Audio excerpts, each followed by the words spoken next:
സംഘർഷം അവസാനിപ്പിക്കാൻ ഇറാനും അമേരിക്കയും ഒപ്പുവെച്ച ധാരണാപത്രത്തിന്റെ കാലാവധി ഇന്ന് അവസാനിക്കും.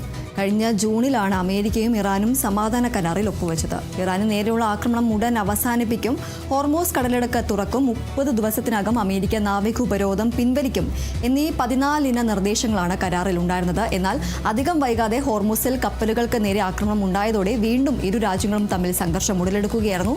നിലവിൽ കരാർ നീട്ടുന്നതിന്റെ ഒരു സൂചനയുമില്ല. അമേരിക്കയുമായി ചർച്ചകൾ പുനരാരംഭിക്കാൻ ഇതുവരെ തീരുമാനിച്ചിട്ടില്ലെന്ന് ഇറാൻ വിദേശകാര്യമന്ത്രി അബ്ബാസ് അരഗ്ചി പറഞ്ഞു. ഹോർമോസ് കടലിടുക്ക് തുറക്കുന്നതിൽ തീരുമാനം അമേരിക്ക കരാറിലെ ധാരണകൾ പാലിക്കുന്നതിനെ ആശ്രയിച്ചിരിക്കുമെന്നും അരഗ്ചി പറഞ്ഞു.